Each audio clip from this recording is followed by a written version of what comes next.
اور رمضان شریف بھی آ رہا ہے، اور آپ کو معلوم ہے ہم نے رمضان میں پڑھائی رکھی ہے، چھٹیاں نہیں رکھی۔ جب میں نے حسنین شروع کیا 1999 میں، تو اللہ نے میرے دل میں یہ بات ڈالی کہ رمضان تو علم کا مہینہ ہے، انا انزلناہ فی لیلۃ القدر، اور چاروں آسمانی کتابیں رمضان میں اور سارے صحیفے رمضان میں۔ اپنے اللہ کو کیا پسند تھا اس مہینے کا؟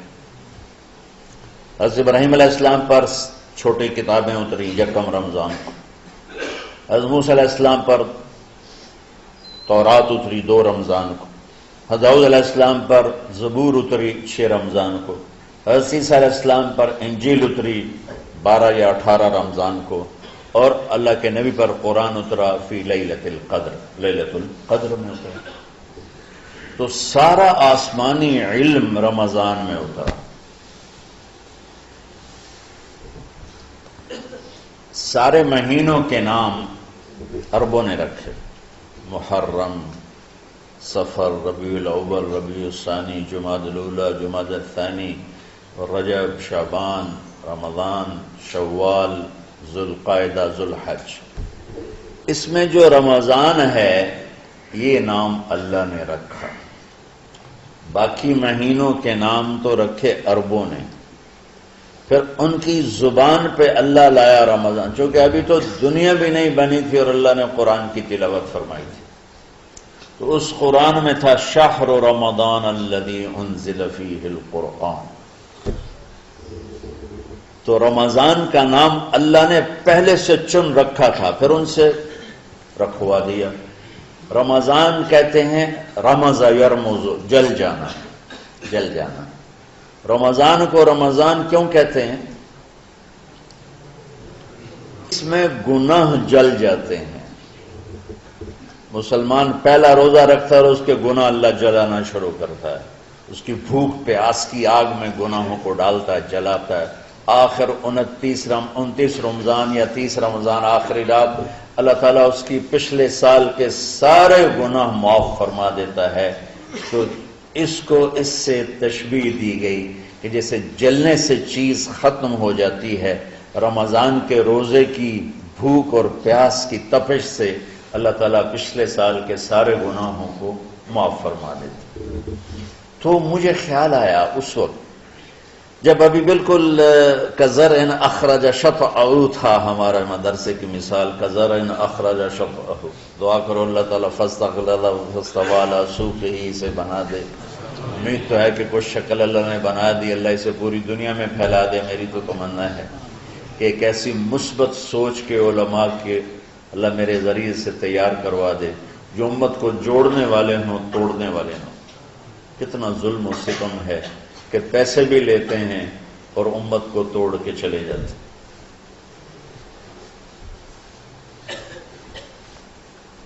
میں نے ایک خطیب سے کہا تم یہ منفی تقریریں کیوں کرتے ہو، تم مثبت کیوں نہیں کرتے؟ تھوڑی چیزیں ہیں بتانے کے لیے لوگوں کو جس پر سارے مسالے، سچ بولو، کون سا مسئلہ کس کے خلاف کہے، محبت کرو، کس مسلک کے خلاف ہے یہ بات، ماں باپ کی خدمت کرو، رزق حلال کماؤ، شراب سے بچو، زنا سے بچو، جوئے سے بچو، سود سے بچو، رشوت سے بچو، جھوٹ سے بچو، ظلم سے بچو، ماں باپ کی نافرمانی سے بچو۔ یہ کتنی باتیں ہیں جو امت کو بتانے کی ضرورت۔ کہنے لگا یہ پھر پیسے نہیں لبدے، پیسے ہی اس گل دے لبدن کہ آج تسی فلانے دا توا لینا بجاما، اگر منہ میں توا نہ لگاؤں تو میں تو نہ پیسے نہیں دینا۔ تو یہ اس وقت سٹیٹس ہے، تو کیا پیغام جائے؟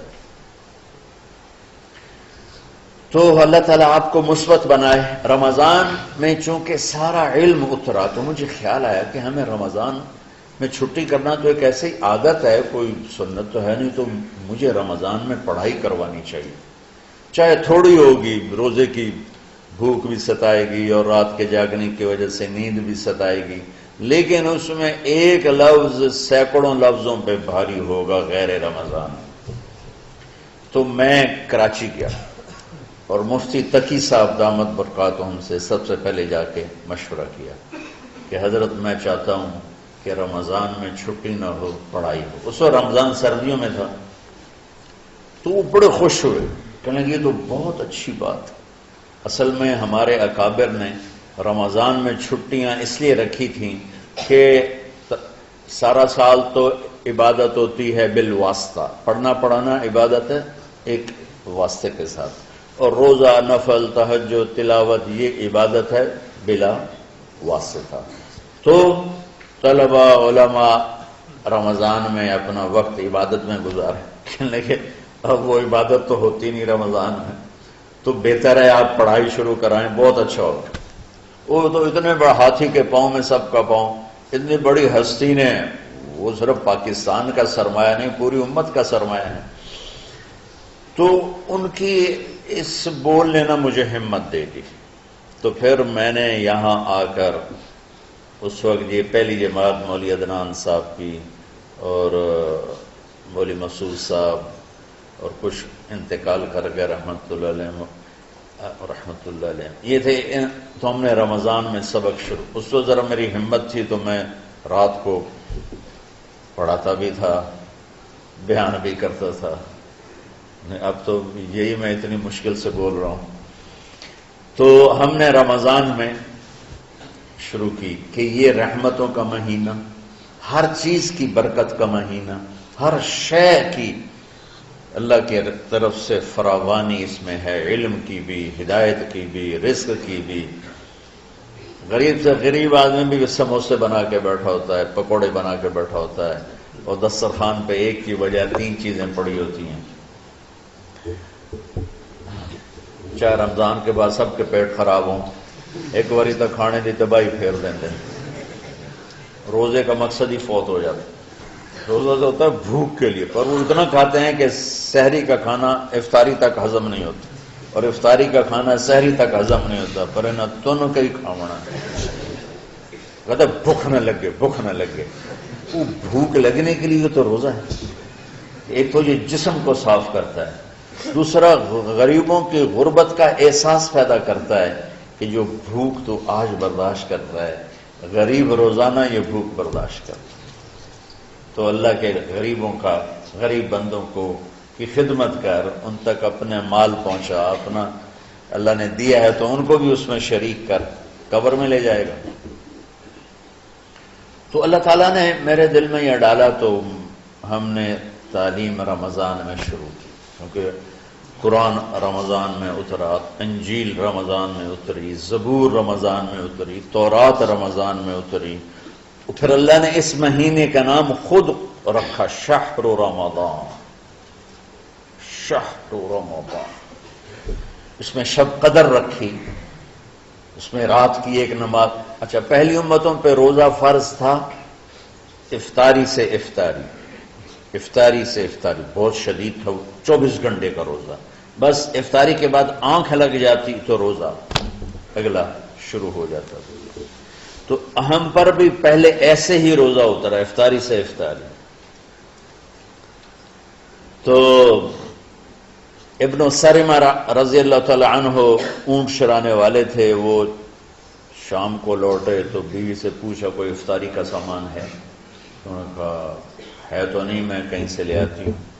وہ گئیں افطاری کا کوئی سامان لینے، ان کو تھوڑی دیر ہو گئی اور ان کی آنکھ لگ گئی، تھکے ہوئے تھے، سورج ڈوب گیا. جب وہ آئیں تو ان کا ہائے سرمہ تو ہلاک ہو گیا.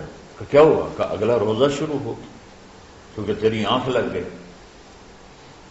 تو انہوں نے کہا چلو کوئی بات نہیں، لیکن ظہر کے وقت بے ہوش ہو گئے. ایک روایت میں آتا ہے نماز پڑھنے آئے اور گر گئے، اور ایک میں آتا ہے گھر میں بے ہوش ہوئے. تو جو بھی صورتحال تھی اللہ کے نبی کو پتہ چلا. کیا ہوا سرمہ کو؟ کہا جی وہ افطاری کر نہیں سکے تو روزہ شروع ہو گیا تو بے ہوش ہو گئے. تو اللہ کے نبی رنجیدہ ہوئے تو اللہ تعالیٰ نے قرآن اتار دیا، چلو میرے محبوب ساری رات کھاؤ حتی یتبین لکم الخیط الابیض من الخیط الاسود من الفجر. کہ میرے محبوب صبح صادق تک آپ کی امت کو اجازت ہے، کھاؤ. پہلی امتوں پر افطاری سے افطاری، لیکن ان کی نماز تراویح نہیں تھی. تو ہمیں اللہ تعالیٰ نے دیا سحری تک، پوری رات. اچھا ایک صحابی آئے، یا رسول اللہ میں تو مارا گیا۔ آپ نے کہا کیا ہوا؟ کہا میرا روزہ تھا، میں بیوی کے پاس چلا گیا۔ آپ نے کہا تو پھر تو غلام آزاد کر، کفارہ دے۔ کہا جی میں تو خود غریب آدمی ہوں، غلام کہاں سے آزاد کروں، خریدنا پڑے۔ آپ نے کہا 60 مسکینوں کو کھانا کھلا۔ کہ میں آپ مسکین ہے، میں کینوں کھانا کھلاؤں؟ آپ نے فرمایا پھر آخری ہے کہ 60 روزے رکھ، مسلسل رکھنے ہوتے ہیں جو کفارے کے ہوتے ہیں۔ وہ کہنے لگا ایک روزے چاہے کم کیتا ہے، 60 روزے جو میں کی کریں۔ آپ نے فرمایا اچھا ٹھیک ہے بیٹھ جاؤ، بیٹھ گئے۔ تھوڑی دیر ہوئی تو ایک انصاری صحابی کھجوروں کا ٹوکرا لے کر آیا کہ یا رسول اللہ یہ صدقے کی کھجوریں ہیں، تقسیم فرما دیں۔ تو آپ نے فرمایا بھائی وہ کدھر ہو؟ کہا جی بیٹھا ہوں۔ آپ نے کہا ادھر آ، یہ کھجوریں لے جا اور 60 گھروں میں تقسیم کر دے۔ سبحان اللہ، اللہ نے اس امت کو لاڈ لڈائے ہیں، یہ اللہ کی لاڈلی امت۔ عجیب واقعہ یہ، کہنے لگا یا رسول اللہ، اللہ کی قسم مدینے میں مجھ سے غریب کوئی نہیں، آپ ایسا کرو یہ میرا کفارہ مجھے ہی صدقہ کر دو۔ تو آپ اتنا ہنسے کہ یہ آخری دانت نظر آنے لگے۔ بہت کم ایسا ہوتا تھا فَضَحِكَ حَتَّى بَدَتْ نَوَاجِذُهُ، ایسا ہنسنا آپ کبھی کبھی ہنستے تھے کہ آخری دانت پورا منہ کھل جائے، تو آپ اتنا ہنسے کہ آخری دانت تک نظر آنے لگے۔ تو آپ نے کہا اچھا جا لہ جا تیرے واسطے، لیکن یہ صرف تیرے لیے اور کسی کے لیے نہیں ہے۔ تو جب ایسی خیانت ہوئی تو اللہ تعالیٰ نے دوسرا حکم بھی اتار دیا، باشروہن، کہ تمہارے لیے بیوی بھی حلال ہے، کھانا بھی حلال ہے جب تک صبح صادق نہیں ہو جاتی۔ لیکن اللہ نے ہمیں ایک نماز عطا فرما دی جس کو ہم آج صلاۃ التراویح کہتے ہیں۔ میرے نبی کے زمانے میں اسے قیام اللیل کہا جاتا تھا۔ تراویح کا نام کب پڑا اس کا تو مجھے پتہ نہیں، کہیں نہ کہیں لکھا ہوگا، لیکن صحابہ کے دور میں اس نماز کا نام تھا قیام اللیل۔ اس لیے حضرت عائشہ رضی اللہ تعالیٰ عنہ کی روایت ہے جس سے 8 رکعت والے حضرات استدلال کرتے ہیں کہ رمضان اور غیر رمضان میں، اس کو امام بخاری نے قیام اللیل کا ہی عنوان دیا ہے، آپ نے 11 رکعت سے زیادہ نماز نہیں پڑھی۔ ایک ضعیف روایت میں ہے کہ آپ نے 3 دن پڑھائی نماز، یہ تو صحیح روایت ہے۔ کتنی رکعت پڑھائی؟ تو ایک ضعیف روایت میں ہے کہ 20 رکعت پڑھائی۔ اچھا، ضعیف روایت سے عبادت ثابت نہیں ہو سکتی حکم شرعی۔ تو جب حضرت عمر رضی اللہ تعالیٰ عنہ نے سب کو، اب میرے نبی کے دور میں 3 دن کے بعد آپ تو آئے نہیں کہ کہیں فرض نہ ہو جائے، تو صحابہ اپنے طور پر قرآن سنتے تھے ٹولیوں میں۔ صدیقی دور میں 2 سال وہ فتنوں میں گزرا، تو اس میں بھی اسی طرح چلا کہ ٹولیوں میں ہوتی تھی۔ حضرت عمر رضی اللہ عنہ کے زمانے میں حکومت مضبوط ہو گئی، طاقتور ہو گئے، تو ابتدائی سالوں میں نہیں، چند سالوں کے بعد اب مسجد میں تشریف لائے تو لوگ اس طرح کوئی 4 ادھر 4 ادھر 5 ادھر 10 ادھر 20 ادھر، کہنے لگے ان کو ایک امام پہ جمع کر دیا جائے تو کتنا اچھا ہوگا۔ تو آپ نے سب کو اکٹھا کیا اور ابی بن کعب رضی اللہ تعالیٰ عنہ کو امام بنایا اور سب کو ایک نماز پہ جمع کر کے 20 رکعت کا حکم عطا فرمایا۔ تو حضرت عمر کا یہ عمل اس حدیث کو مضبوط کر دیتا ہے کہ چونکہ میرے نبی نے کہا علیکم بسنتی و سنت الخلفاء الراشدین من بعدی، کہ میری اور میرے خلفاء راشدین کی سنت پر مضبوطی سے عمل کرنا۔ تو حضرت عمر کا جو 20 رکعت طے کرنا ہے، اگر ان کا اپنا اجتہاد ہے تو بھی ہمارے لیے عمل کے لیے کافی ہے، اور اگر ان کو یہ یاد ہے کہ میرے نبی نے 20 پڑھی تھیں تو اور زیادہ اچھی بات ہے۔ لیکن بہرحال جو 8 پڑھتا ہے ہمارا اس پہ بھی کوئی اعتراض نہیں، چونکہ وہ بھی حدیث کے ساتھ بات کرتا ہے، اور باقی پوری امت 20 پڑھتی ہے ان پر بھی اعتراض نہیں۔ میں ایک جگہ سے گزر رہا تھا، نماز کا وقت ہو گیا، اہل حدیث کی مسجد تھی، میں وہاں نماز پڑھنے چلا تو ایک بہت بڑا اشتہار لکھا ہوا تھا، 20 تراویح ثابت کرنے والے کو 5 لاکھ روپے انعام۔ کس قدر بے وقوفی ہے، اور کس قدر احمقانہ یہ امت کی باتیں ہیں کہ 20 تراویح، سینکڑوں سال سے امت کا عمل 20 تراویح آ رہا ہے۔ تراویح کا نام جو پڑھا مجھے یوں لگتا ہے کہ اہل مکہ، یعنی اہل مکہ جو تھے نا، وہ 4 تراویح پڑھ کے ایک طواف کرتے تھے، تو وہ آرام کے لیے ہوتا، ترویحہ آرام، تھوڑی دیر کا آرام، تو 4 تراویح کے بعد ایک طواف کرتے تھے۔ وہ چھوٹا سا طواف 10 منٹ میں ختم ہو جاتا تھا، اور پھر 4 تراویح پڑھتے تھے، پھر طواف کرتے تھے، پھر 4 پڑھتے تھے، پھر طواف کرتے تھے۔ یہ صحابہ کے تھوڑے بعد کے دور کی بات۔ تو مدینے والوں کو پتہ چلا کہ مکے والے تو یہ کرتے ہیں، وہ کہنے لگے اساں کی کریے؟ انہوں نے کہا اسی 40 تراویح پڑھا، 40 رکعت، وہ 40 رکعت پڑھتے تھے۔ تو نوافل میں کوئی سختی نہیں کہ بھائی 8 سے زیادہ نہیں پڑھنی، بدعت ہو جائے گی، اور 20 پڑھنا بدعت ہے، یہ سب جہالت کی بات ہے۔ وہ یہ 8 پڑھ رہے ہیں یہ غلط ہے، یہ بھی حماقت کی بات ہے۔ جو صحیح حدیث سے دلیل پکڑ کے کوئی عمل کرتا ہو تو بھائیو اس سے بحث نہ کیا کرو، مناظرہ نہ کیا کرو، یہ بہت نادانی والی بات۔ اور امت کا خلق لاکھوں کروڑوں انسانوں کا ایک عمل پہ جمع ہونا، یہ بذات خود اس کی طاقت کی ایک دلیل۔ اور حرمین جب سے میرے رب نے، حضرت عمر نے 20 رکعت شروع کی، آج تک وہاں بھی ساری مساجد میں 8 رکعت تراویح ہوتی ہے، لیکن حرمین کی مسجد میں 20 رکعت، ادھر بھی ادھر بھی۔ اور یہ جو وہ وہاں ختم قرآن پہ دعا نہیں مانگی جاتی، یہ کس کا عمل ہے؟ حضرت عثمان۔ حضرت عثمان نے اپنے دور خلافت میں تراویح پڑھانے والے سے کہا جب قرآن ختم کرو تو دعا کرنا۔ وہ کہنے لگے جی کیا دعا کروں؟ کہ جو تیرے دل میں آئے کرنا۔ تو ختم قرآن کی رات تراویح کی آخری رکعت میں من الجنت والناس کے بعد دعا کے لیے ہاتھ اٹھانا، یہ حضرت عثمان رضی اللہ تعالیٰ عنہ نے اس کو زندہ فرمایا۔ اور امام دعا کرتا تھا 1 منٹ 10 منٹ 20 منٹ جتنے بھی، اور پیچھے لوگ آمین کہتے تھے۔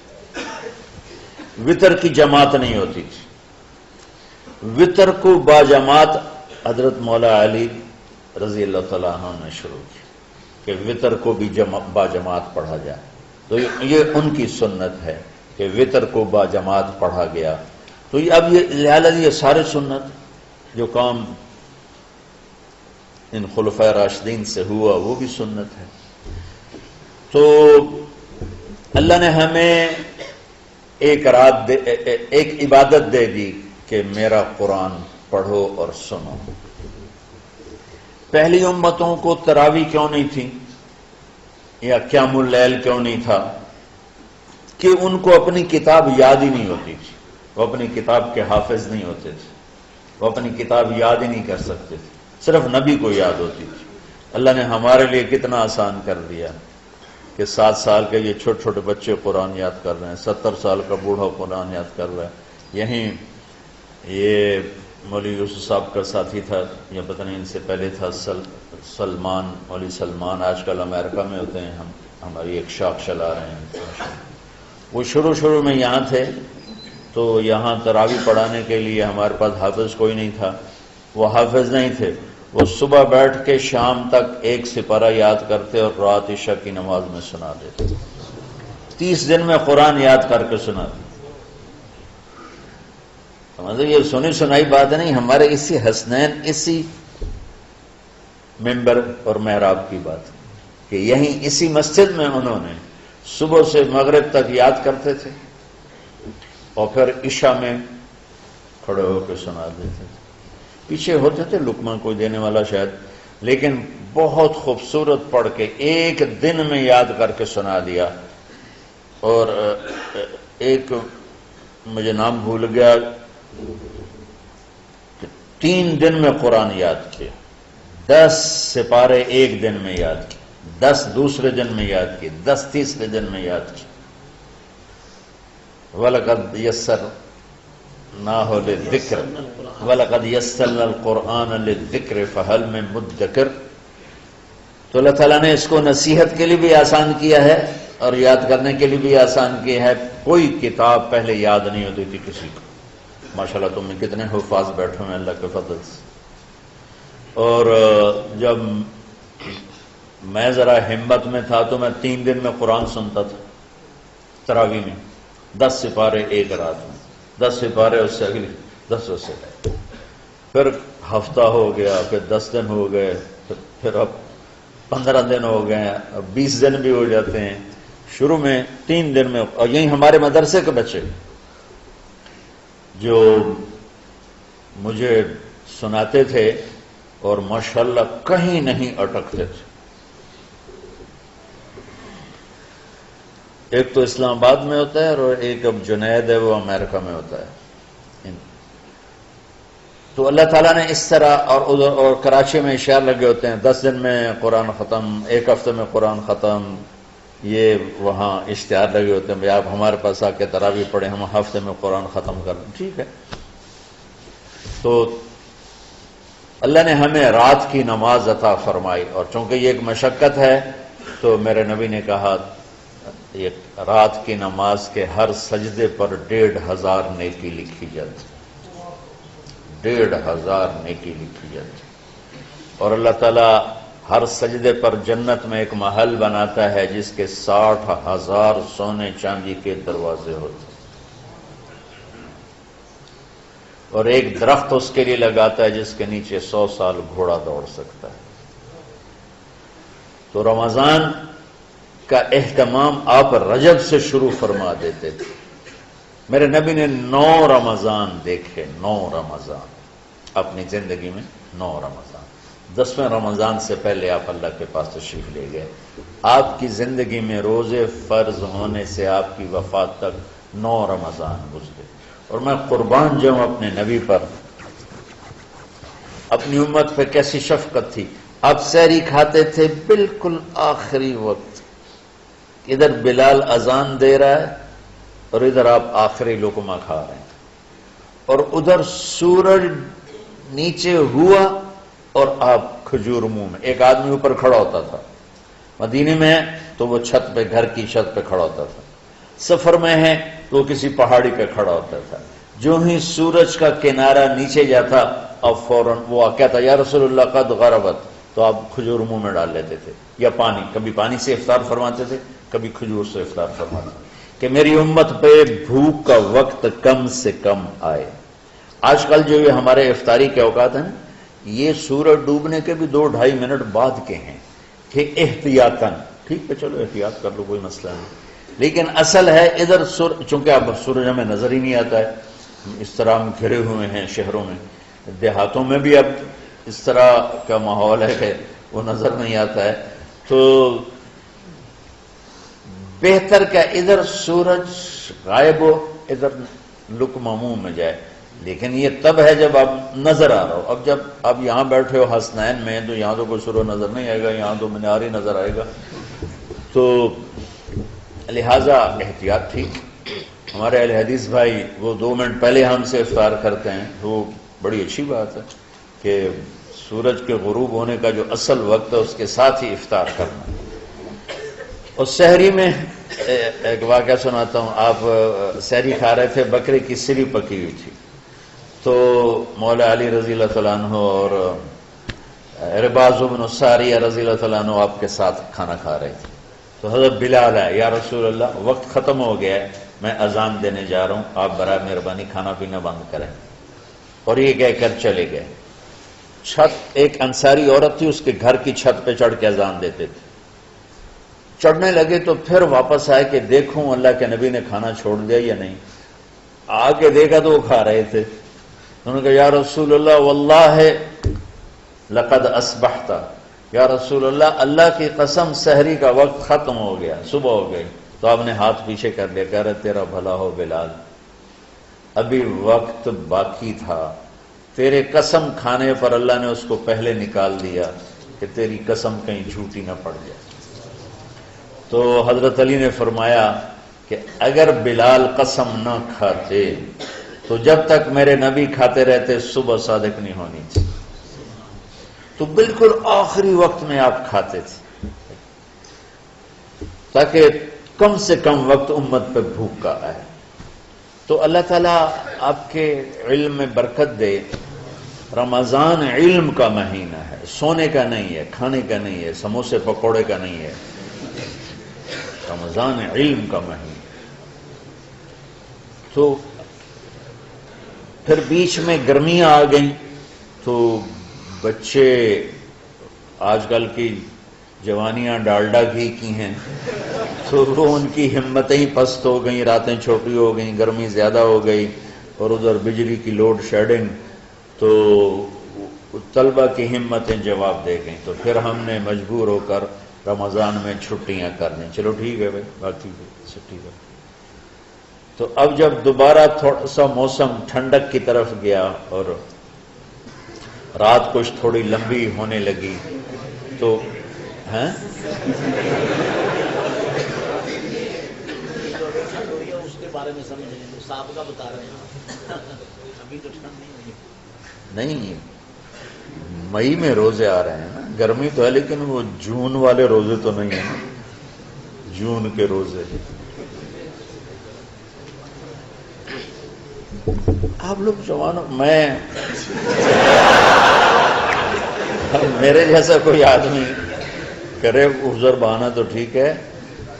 ایک دفعہ نا ہمارے 3 سال مسلسل فصلیں برباد ہو گئی اور ہم بہت سارے مقروض ہو گئے، اور تقریباً 99% ذمہ داروں کے پاس پیسہ جمع نہیں ہوتا، تازہ ہی لگتا ہے، آتا جاتا ہے۔ جو بالکل بخیل ہوتے ہیں اور محاشوم ہوتے ہیں وہ کوئی پیسے بچا لیں تو الگ بات ہے۔ تو خطرہ یہ ہوا کہ اب اگر فصل اچھی نہ ہوئی تو زمین بیچنی پڑے گی قرضہ اتارنے کے لیے۔ تو میں نا رائمنڈ سے بیمار ہو کے 4 مہینے کی چھٹی پر گھر آیا ہوا تھا۔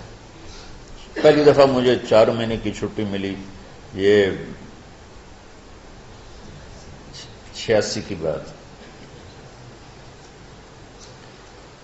تو اوپر سے کپاس کی فصل کا موسم آ گیا، تو میں نے اپنے والد صاحب سے اجازت مانگی کہ اگر آپ اجازت دیں تو اس دفعہ میں کاشت کروا لوں۔ کہنے کہ کروا لوں۔ تو ادھر کپاس کی کاشت شروع ہوئی، ادھر روزے شروع ہو گئے۔ اب 15 ایکڑ کے پلاٹ تھے، تو ٹریکٹر چلتا تھا اور بیج پیچھے ڈرل ہوتی تھی، اس میں بیج ہوتا تھا، آگے پائپ ہوتا تھا، اس میں سے وہ گرتا تھا اور دانہ دانہ ہو کے وہ زمین میں اتر جاتا تھا۔ لیکن کبھی ایسا ہوتا تھا کہ چونکہ اس پر ریشے ہوتے ہیں بیج پر، تو وہ پورا ایک گچھا بیج کا پائپ میں آ جاتا تھا، تو وہ پائپ بند ہو جاتا تھا جب تک اس کو ہلا کے نیچے نہیں گرایا جاتا تھا۔ تو لہذا وہ پوری لائن بیج گرتا ہی نہیں تھا۔ تو اس کے لیے 2 آدمی ٹریکٹر کے ساتھ پیچھے دوڑتے تھے سوٹی لے کر، کہ جہاں وہ گچھا اکٹھا ہوا انہوں ایسے زور سے سوٹی ماری، وہ گچھا کھل گیا۔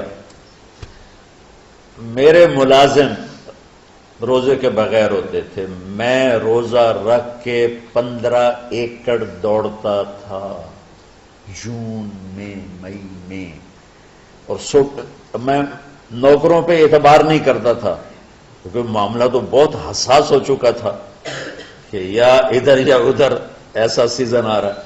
تو نوکر دوڑ رہے ہوتے تھے، لیکن میں اس خطرے سے کہ پتہ نہیں غفلت نہ کریں، میں چادر لے کر گیلی کر کے یوں سر پہ لپیٹ لیتا تھا اور گردن پہ لپیٹ کر 15 ایکڑ کے پلاٹ میں پیچھے نوکروں کے ساتھ دوڑ لگاتا تھا، اور سوٹی میرے بھی ہاتھ میں ہوتی تھی، میں اپنے لیے 3-4 لائنیں میں اپنے لیے طے کر لیتا تھا، اور ادھر ان کی وہ لائنوں کو بھی دیکھتا رہتا تھا کہ کہیں کوئی غفلت تو نہیں کر رہے۔ اور وہ کہتے میاں صاحب تسی کیویں ٹرے جاندے ہو؟ اچھا وہ ہر چکر کے بعد لسی پیتے ٹالی کے نیچے بیٹھ کے، اور میں 15 ایکڑ بھاگ کے روزے کے ساتھ ہوتا تھا۔ تو یہ آپ کی جوانی ہے؟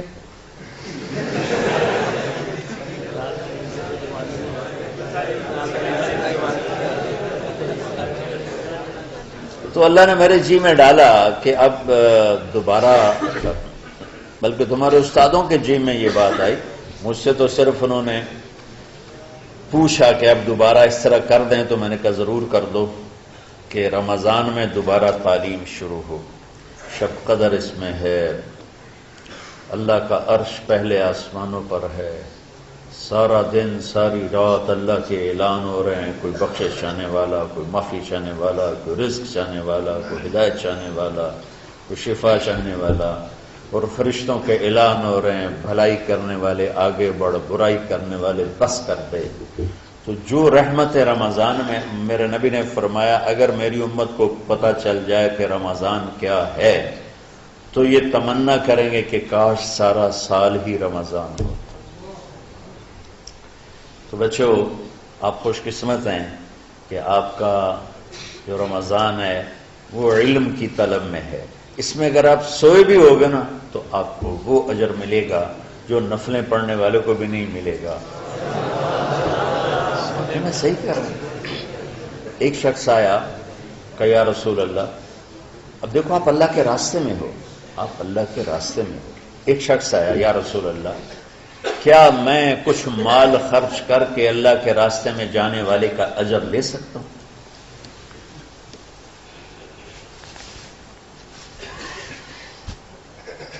من خرج فی طلب العلم فہو فی سبیل اللہ۔ آپ نے فرمایا کتنے تیرے پاس؟ کہنے لگا جی 6000۔ اس دور میں 6000 بہت بڑی دولت تھی۔ تو آپ نے اسے فرمایا کہ تو 6000 تو کچھ کہہ رہا ہے اور میں یہ کہہ رہا ہوں تو سارے بھی خرچ کر دے تو جو اللہ کے راستے میں سویا ہوا ہے اس کی نیند کے اجر کو بھی نہیں پا سکتے۔ تو آپ سب اللہ کے راستے میں، آپ طلب علم میں، میرے رب کی قسم آپ سوئے بھی ہوگے تو آپ کو وہ اجر مل رہا ہوگا جو مجھے گھر میں نفل پڑھنے پر بھی نہیں مل رہا ہوگا۔ تو تھوڑی مشقت تو بڑھ جاتی ہے، سبق رات کو ہوتے ہیں اور پھر سحری کر کے اور فجر کی نماز کے بعد آرام ہوتا ہے، تھوڑی روٹین تبدیل ہوتی ہے، لیکن یہ دنیا مشقت کی اٹھانے کی جگہ ہے۔ بس رمضان کی سب سے بڑی تیاری کیا ہے کہ اپنے دلوں کو صاف کر لو پہلے سے۔ شعبان کی سب سے بڑی تیاری کیا ہے کہ اپنے دلوں کو صاف کر لو، کہ جس دل میں نفرت ہو، بغض ہو، کسی کے لیے غصہ ہو، کسی کے لیے کیا کیا جذبے ہوں، دل صاف کرنا۔ ہمارے گھروں میں روزانہ جھاڑو ہوتا ہے، یہاں مدرسے میں روزانہ صفائی ہوتی کہ نہیں ہوتی؟ کیونکہ دنیا کی اصل گندگی ہے تو جھاڑو ہاتھ سے نہیں چھوٹ سکتا۔ حرم شریف میں دیکھا کیسے چاروں طرف خدام پھر رہے ہوتے ہیں برش لے کر، کہ تمہارے مولوی شاہد صاحب بھی ایک دفعہ وہاں خدام حجاج میں گئے تھے، میں نے ان کے ہاتھ میں برش دیکھا وہی۔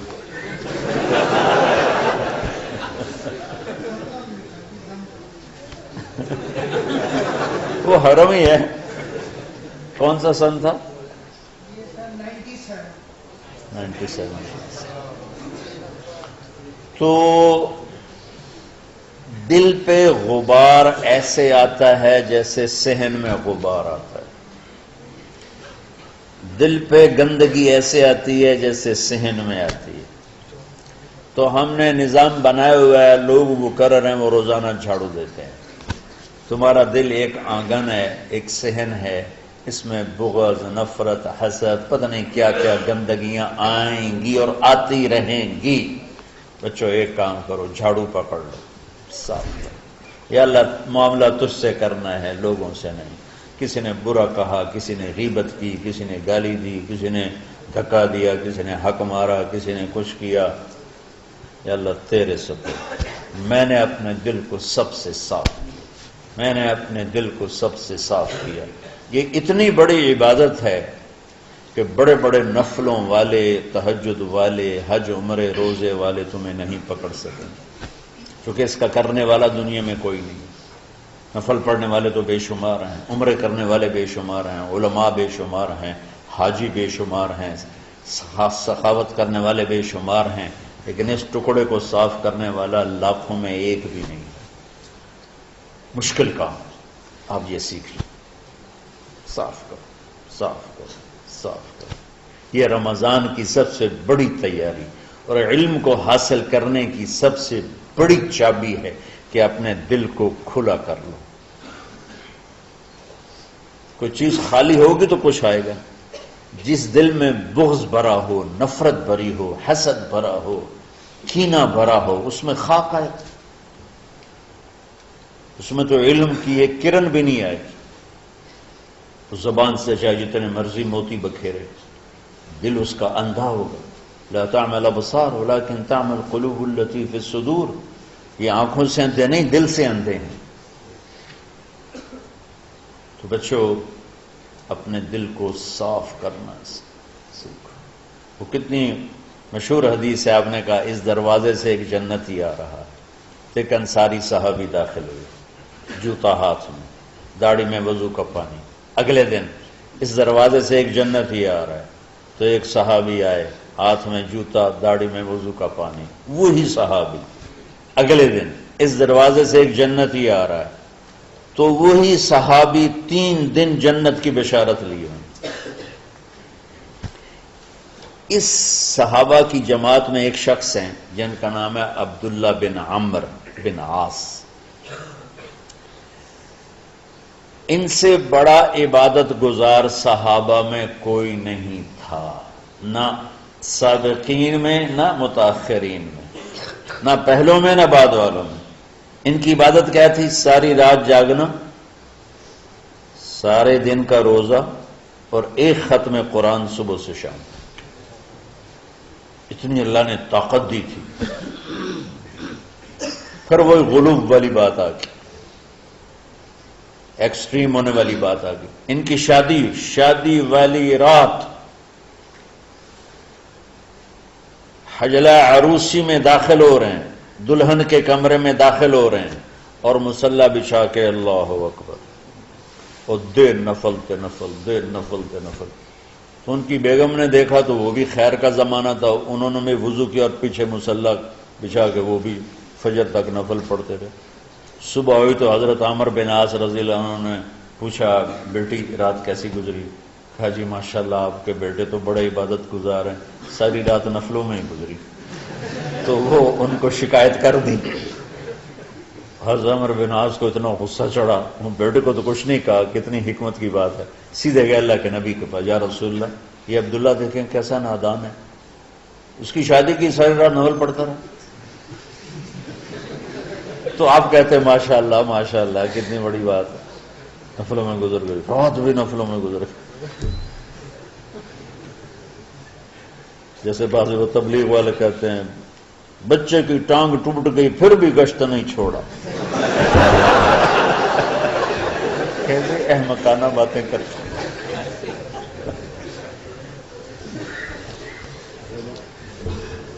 تو آپ نے حضرت عبداللہ بن عمر کو بلا کے ڈانٹا کہ تو نے مہینے میں 3 دن روزے رکھنے ہیں، بس نہیں رکھنے،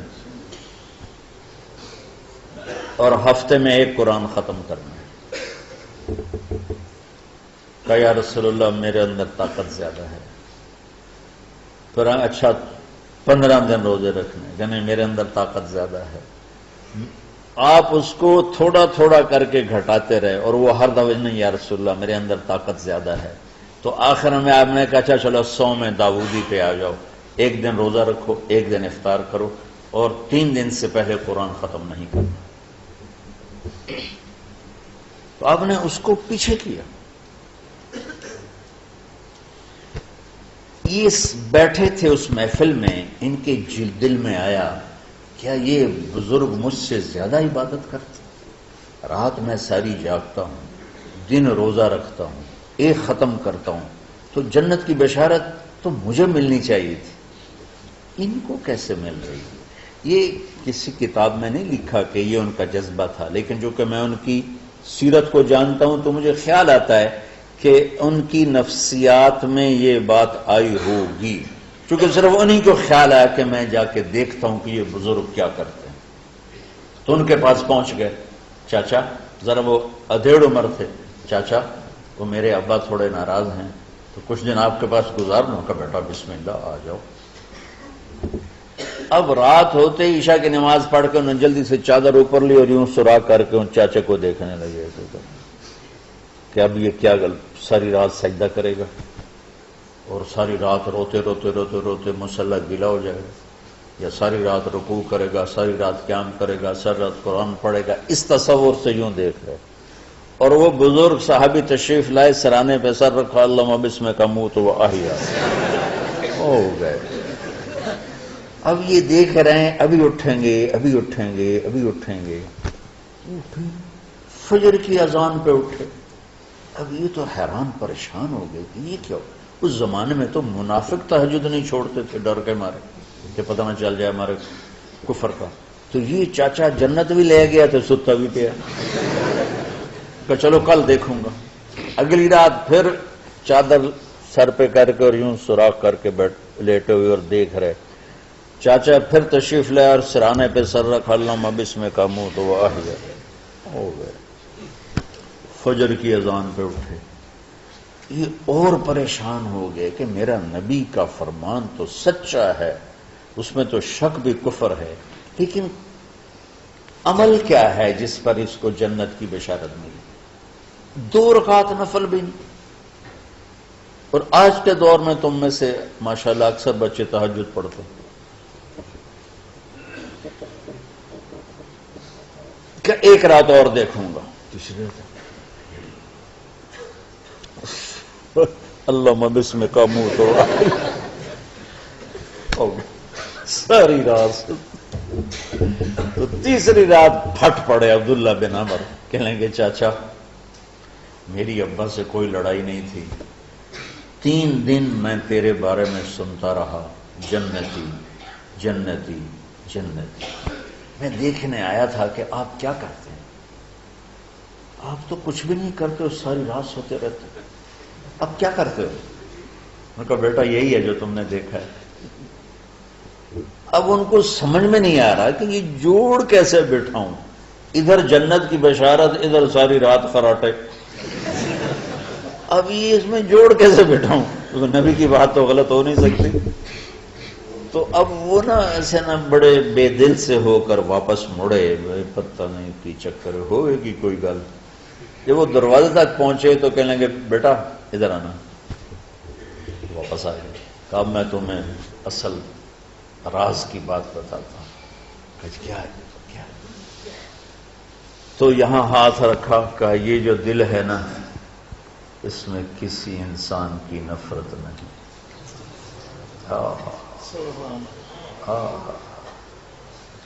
اور جب اللہ کسی کو رزق دیتا ہے، عزت دیتا ہے، مجھے کبھی حسد نہیں ہوا، مجھے خوشی ہوتی۔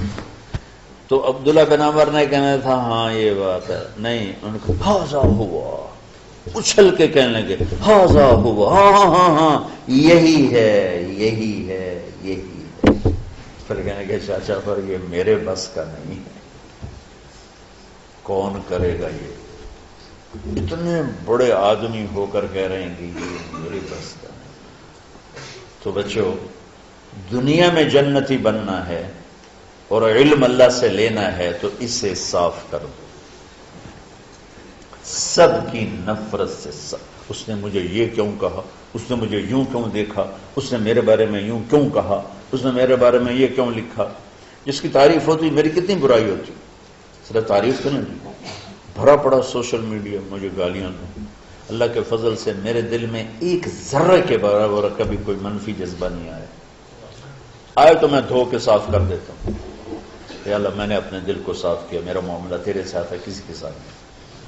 یہی آپ رمضان کی سب سے بڑی تیاری علم کے حاصل کرنے کا سب سے بڑا ہتھیار آپ کو بس یہ نہیں کہ تمہیں کتابیں یاد ہو جائیں، تمہیں اشعار یاد ہو جائیں، میں کتابوں کا حافظ تھا جب میں پڑھتا تھا، اور دیوانوں کا حافظ تھا اشعار کا، تم کچھ بھی نہیں یاد رہا، چونکہ وہ پڑھائی والے راستے پر چلا نا، اللہ نے تبلیغ میں چلایا، پھر بیماریاں آ گئیں، مصروفیتیں آ گئیں، تو وہ مطالعہ ہی ختم ہو کے رہ گیا۔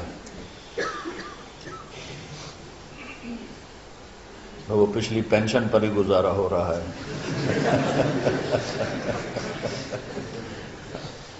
پڑھنے کی آج تمہاری برکت سے 2 گھنٹے ہو گئے، ورنہ میں ساری رات جاگا ہوں، نیند نہیں آئی، ساری رات 1 سیکنڈ نہیں سویا۔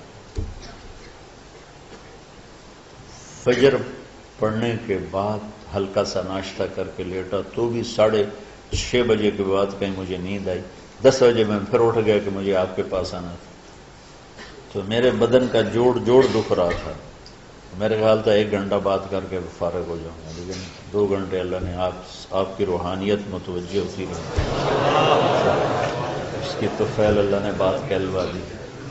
تو ساری امت سے کہتا ہوں رمضان کا استقبال کرو، دلوں کو صاف کر کے، نفرتوں کو مٹا کے، مذہبی نفرت، دنیاوی نفرت، رشتوں کی نفرت، بول چال کی نفرت، سیاست کی نفرت، لین دین کی نفرت، ان سب سے اپنے دل کو صاف کرو تاکہ رمضان میں اللہ نے علم اتارا، اللہ تعالیٰ آپ کو علم عطا فرمائے، اور باقی لوگ جو عام دنیا میں زندگی گزار رہے ہیں ان کے دلوں میں اللہ رمضان کا نور اتارے اور ہدایت کا نور اتارے، یہ سب سے بڑی تیاری ہے۔ اور آپ میں جو حفاظ ہیں وہ ترتیب بناؤ، آپ کے اعزازہ بنائیں گے، آپ الگ الگ اپنا یہاں ٹولیوں میں بٹ کے، جیسے ماشاءاللہ پہلے ہوتا تھا، اپنا قرآن سناؤ، 10 دن میں سناؤ، ہفتہ میں سناؤ، 20 دن میں سناؤ، 3 دن میں سناؤ، تمہاری مرضی ہے، لیکن یہاں فضا بنے، چاروں طرف قرآن پڑھا جا رہا ہو۔ پہلے ہر کمرے میں ماشاءاللہ قرآن، میں تو خود آیا کرتا تھا رات کو، تو ہر کمرے سے قرآن کی آواز آ رہی ہوتی، پھر اوپر جاتا تو چھت پر کتنی ماشاءاللہ چھوٹی چھوٹی جماعتیں بنی ہوتی تھی، ہر طرف سے قرآن گونج رہا ہوتا تھا، تو ایسے صرف دیکھ کر ہی ایمان تازہ ہو جاتا تھا۔ تو جو آپ میں حفاظ ہیں وہ غافل نہ ہونا کہ نو جی میرے تو اب یاد نہیں ہے، بھول گئے تو الگ بات ہے، کوئی کچا پکا ہے تو اس کے لیے تیاری کر کے سناؤ، کسی اچھے حافظ کو ساتھ لے کر، کچھ وہ سنائے، کوئی یہ سنائے، اس طرح کر کے، کوئی ضروری نہیں تراویح میں ہی ختم ہو، نفلوں میں اسے کر لو، لیکن حفاظ کوشش کرو کہ قرآن زبان سے ادا ہو جائے۔ رمضان میں جو قرآن سناتا رہتا ہے اسے ساری زندگی قرآن یاد رہتا ہے، اور کسی سے گلہ ہے، غصہ ہے، ناراضگی ہے، کسی سے بولتے نہیں ہو، ابھی سے شعبان آ چکا ہے، آپ شعبان سے رمضان کی تیاری شروع فرما دیتے تھے، تو اس کی تیاری کیا ہے؟ وہ دلوں کو صاف کرو، معاف کرو، معافی مانگو، تمہارا قصور نہیں پھر بھی معافی مانگ لو، دلوں کو صاف کرو، اور اللہ سے سخاوت مانگو کہ اللہ کو سخی بھی پسند ہے اور صاف دل والا بھی پسند ہے۔ تو انشاءاللہ اگر اس طرح آپ کی تعلیمی سرگرمیاں بھی رہیں اور رمضان کا روزہ بھی ہوا اور دل صاف بھی ہوا تو انشاءاللہ اللہ آپ کے دل کو ایمان اور علم کے نور سے بھر دے گا۔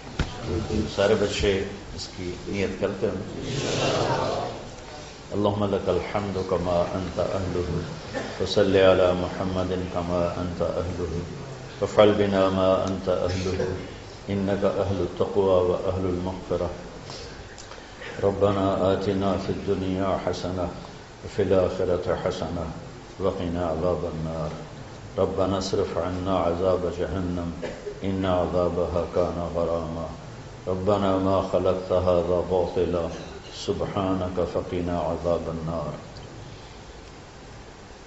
فقنا عذاب النار اللهم إنا نعوذ بك من سخطك والنار ومن آخر من شكله أزواج اللهم اجعل لنا لسان صدق في الآخرين وجعلنا من ورثة جنة النعيم وما إنا نسألك الجنة وما قرب إليها من قول أو عمل ونعوذ بك من النار وما قرب إليها من قول أو عمل. اللهم إنا نسألك علما نافعا ورزقا واسعا وشفاء من كل داء. اللهم نور قلوبنا بالإسلام ونور قلوبنا بالإيمان ونور قلوبنا بالقرآن ونور قلوبنا بنورك وبنور حبيبك ووفقنا لما تحب وترضى من النية والقول والفعل والعمل والهدى إنك على كل شيء قدير. اللهم آت قلوبنا تقواها وزكها أنت خير من زكاها أنت وليها ومولاها. اے زمین آسمان کے شہنشاہ، وہ ذات جسے زوال نہیں، جو ہر ذوق سے پاک ہے، ہر کمی سے پاک ہے، ہر عیب سے پاک ہے.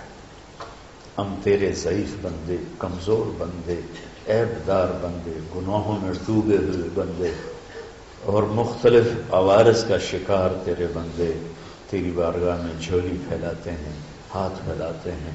تو واحد شہنشاہ ہے جس سے مانگو تو خوش ہوتا ہے، نہ مانگو تو ناراض ہوتا ہے. دنیا کے جتنے بادشاہ آئے یا ہیں یا آئیں گے، ان سے مانگا جائے تو وہ ناراض ہوتے ہیں، نہ مانگا جائے تو وہ خوش ہوتے ہیں. تو عجب شہنشاہ ہے میرے مولا، میں تیرے قربان جاؤں میرے مولا. مرا رواں رواں تجھ پر، تیرے حبیب پر قربان میرے مولا، کہ تو وہ بادشاہ ہے کہ تجھ سے نہ مانگا جائے تو تو ناراض ہو جاتا ہے، تجھ سے مانگا جائے تو خوش ہوتا ہے. ہمارا چہرہ تو نہیں ہے کچھ مانگنے کا، ہمارے ہاتھ تو نہیں ہے پھیلانے کے، ہماری جھولی تو نہیں ہے پھیلانے کے قابل، کہ ہمارا وجود بھی گناہوں سے گندا ہے. ہماری آنکھیں، ہمارے کان، ہمارا دماغ، ہمارے دل، ہمارے ہاتھ، ہمارے جسم کا ایک ایک بال میرے رب غفلت میں، گناہوں میں جکڑا ہوا ہے. ہماری جھولی میں چھید ہیں، ہماری جھولی داغدار ہے. لیکن میرے مولا جائیں کہاں؟ تیرے سوا کوئی جگہ ہے تو بتا دے، تیرے سوا کوئی اور ہے تو بتا دے. زمین و آسمان میں تو ہی ہے. وَهُوَ الَّذِي فِي السَّمَاءِ إِلَٰهٌ وَفِي الْأَرْضِ إِلَٰهٌ. زمینوں میں تیرا راج، آسمانوں پہ تیرا راج. لِلَّهِ الْمَشْرِقُ وَالْمَغْرِبُ فَأَيْنَمَا تُوَلُّوا فَثَمَّ وَجْهُ اللَّهِ. میرے رب ہر طرف تیری قدرت کے جلوے، ہر طرف تیری طاقت کے آثار، ہر طرف تیری میرے مولا نشانیاں. سنریہم آیاتنا فی الآفاق وفی انفسہم حتی یتبین لہم انہ الحق. میرے مولا ذرہ ذرہ تیری ذات پر دلالت کرتا ہے. ایک حقیر سی چونٹی بھی بتاتی ہے کہ تو ہے. صرف ہمالیہ پہاڑ نہیں بتاتا کہ تو ہے، صرف زمین آسمان سور و چاند ستارے نہیں بتاتے کہ تو ہے. تیری عزت کی قسم یہ چھوٹا سا مچھر بھی بتاتا ہے کہ اس کا بنانے والا کوئی بہت بڑا طاقتور ہے. اور ایک چونٹی چلتے ہوئے بتاتی ہے کہ اس کا بنانے والا کوئی بہت بڑا طاقتور ہے. میرے آقا یہ سب بچے تیرے علم کی طلب میں آئے ہیں، اور یا اللہ یہ سب تیرے راستے میں ہیں. یا اللہ انی اتوسل بہم الیک، انی اتوسل بہم الیک، انی اتوسل بہم الیک. یا اللہ ان بچوں کی قربانی، ان کی طلب علم، ان کی راتوں کا اٹھنا، اس سے طفیل یا اللہ تو ہمارے سینوں کو علم کے لیے کھول دے. مجھے بھی اپنے خزانوں سے علم عطا فرما، ان بچوں کو، ان کے استادوں کو علم عطا فرما، اور علم نافع عطا فرما، علم شر سے حفاظت فرما. انہیں پوری امت کے لیے ہدایت کا ذریعہ بنا، پوری انسانیت کے لیے ہدایت کا ذریعہ بنا میرے مولا. اور پوری امت کی حفاظت فرما، اور ہمارے دیس کی حفاظت فرما. یا اللہ یہ دیس دشمنوں میں گھرا ہوا ہے، چاروں طرف سے یلغار ہے، اندر بھی باہر بھی، اور تیرے سوا کوئی حفیظ نہیں. تو ہی ہے جس نے آگ کو ٹھنڈا کیا حضرت ابراہیم پر، اور موسیٰ کے لیے علیہ السلام کے لیے سمندر کو پھاڑا، اور مچھلی کے پیٹ میں اپنے بندے یونس کو بچایا، اور چھری کے نیچے سے تو نے اسماعیل کو بچایا. میرے مولا تیری قدرتوں کی انتہا نہیں. یہ دیس تیرے نام پہ بنا تھا، لا الہ الا اللہ پہ بنا تھا. بنانے والوں کا نعرہ کانوں میں گونجتا ہے اور کتابوں میں پڑھتے ہیں، پاکستان کا مطلب کیا؟ لا الہ الا اللہ. یا اللہ اس پورے زمانے میں 2 ریاستیں تیرے نام پہ بنی، ایک مدینہ کی ریاست اور ایک پاکستان کی ریاست. لیکن میرے مولا ہم نے تیری اس نعمت کو بہت گندا کر دیا، غلیظ کر دیا، ظلم سے بھر دیا، قتل سے بھر دیا، چوری سے بھر دیا، ڈاکے سے بھر دیا، جوئے شراب زنا سے بھر دیا، نہ سود سے بھر دیا، کھوٹ سے بھر دیا، بددیانتی سے بھر دیا، ماں باپ کی نافرمانی سے اسے گندا کر دیا، ظلم و ستم، گالی گلوچ سے، نمازیں چھوڑ کر، روزے چھوڑ کر، یا اللہ۔ لیکن اس کے باوجود وہ لوگ جنہوں نے اس کے لیے قربانیاں دی تھیں، اور 6 لاکھ انسان ذبح ہوئے تھے، وہ سارے مخلص تھے، ان کا خون تیرے نام پہ بہا تھا، ان کی طفیل میرے مولا اس ملک کی حفاظت فرما، اس کے حکمرانوں کی، اس کے تاجروں کی، اس کی فوج کی، اس کی پولیس کی، اس کے تمام سرکاری محکموں کی، اور تمام دنیاوی محکموں کی، اور تمام یا غیر سرکاری محکموں کی، اور بازاروں کی، اور کھیتوں کی، دیہاتوں کی، شہروں کی، چاروں صوبوں کی حفاظت فرما۔ یا اللہ اپنے خزانوں سے تو رزق کے دروازے کھول۔ ہمارا ملک پانی کی کمی کا شکار ہو رہا ہے، ہمیں وافر پانی عطا فرما۔ ہمارے اسباب و وسائل میں بہت کمی آ رہی میرے مولا، اپنی قدرت سے اپنے اس ملک کے لیے رزق کا، ہدایت کا دروازہ کشادہ فرما۔ یا اللہ جو اس کی دشمنی کرنے والے ہیں ان کو بھی ہدایت نصیب فرما، اور ان کے مقدر میں ہدایت نہیں تو ان کے شر سے اس کی حفاظت فرما۔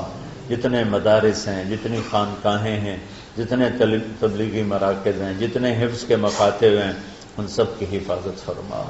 علماء اہل حق کی حفاظت فرما، علماء اہل حق کی حفاظت فرما۔ یا اللہ صالحین کی حفاظت فرما۔ یا اللہ احفظنا من بین ایدینا ومن خلفنا وعن ایماننا وعن شمائلنا ومن فوقنا ونعوذ بعظمتك من ان نغتال من تحتنا۔ اللهم انا نعوذ بك من الاغتيال، اللهم انا نعوذ بك من ان نغتال من تحتنا۔ اللهم احفظنا من كل بلاء، اللهم احفظنا من كل شر ومن كل بلاء، وعافنا من كل شر ومن كل بلاء۔ یا اللہ تو پوری امت پہ کرم فرما، رحم فرما۔ یا اللہ پوری امت کا کہ خون کی، عزت کی، جان کی، مال کی، بچوں کی، بچیوں کی، عزتوں کی حفاظت فرما۔ پوری دنیا کے کفر کو ہدایت دے دے، پوری دنیا کے غیر مسلموں کو ایمان دے دے، امریکہ والوں کو ہدایت دے دے، افریقہ والوں کو ہدایت دے دے، یورپ والوں کو ہدایت دے دے، ایشیا والوں کو ہدایت دے دے، آسٹریلیا والوں کو ہدایت دے دے۔ جو تجھے نہیں پہچانتے انہیں اپنی پہچان کرا دے، ہمیں تو ذریعہ بنا لے ان تک اپنا پیغام پہنچانے کا اور تیرا تعارف کروانے کا۔ تو ہماری زندگی اس کے لیے قبول فرما لے، ان بچوں کو قبول فرما لے، انہیں ہدایت کے چراغ بنا، ہدایت کے سورج بنا، ان کو، ان کے والدین کو دنیا اور آخرت کی ہر خیر نصیب فرما۔ ان پڑھانے والوں کو، اس میں کام کرنے والوں کو، دنیا و تمام شاخوں میں پڑھنے والے، پڑھانے والے، خدمت کرنے والے، کام کرنے والے، ان کے بچوں کی حفاظت فرما، ان کی دنیا بھی بھلی فرما، ان کی آخرت بھی بھلی فرما۔ اور یا اللہ امت کے جوڑنے کا کہ مدرسۃ الحسنین کو ذریعہ بنا دے، امت کو جوڑنے کا مدرسۃ الحسنین کو ذریعہ بنا دے۔ یا اللہ جو ایمان پہ تیری بارگاہ میں پہنچ گئے ان کے درجے بلند فرما، ان کی قبریں روشن فرما۔ ہم جو پیچھے آ رہے ہیں میں عافیت والی، صحت والی، سہولت والی زندگی دے اور ایمان والی موت عطا فرما۔ یا اللہ امراض والی موت سے بچا، ہسپتالوں والی موت سے بچا، اغتیال والی موت سے بچا، عافیت سلامتی والی ایمان کے ساتھ اپنی رضا کے ساتھ ہماری واپسی یا اللہ مقدر فرما۔ یا اللہ جو بیمار ہیں، جو بچے بیمار ہیں، جو اساتذہ بیمار ہیں، یا اللہ میں بھی تیرا حقیر فقیر بندہ بیماری میں چل رہا ہوں، ہم سب کو صحت شفا کامل نصیب فرما، صحت شفا کامل نصیب فرما۔ یا اللہ صحت شفا کامل نصیب فرما۔ یہ جو نکاح ہوا ہے ان میں بھی یا اللہ جان بین میں برکت نصیب فرما اور محبت نصیب فرما۔ یا اللہ ہم سب سے راضی ہو جا۔ توفنا مسلمین والحقنا بالصالحین غیر خزایا ولا مفتونین انک علی کل شیء قدیر۔ ربنا آتنا فی الدنیا حسنہ وفی الآخرۃ حسنہ وقنا عذاب النار، وصلی اللہ تعالی علی النبی الکریم، آمین برحمتک یا ارحم۔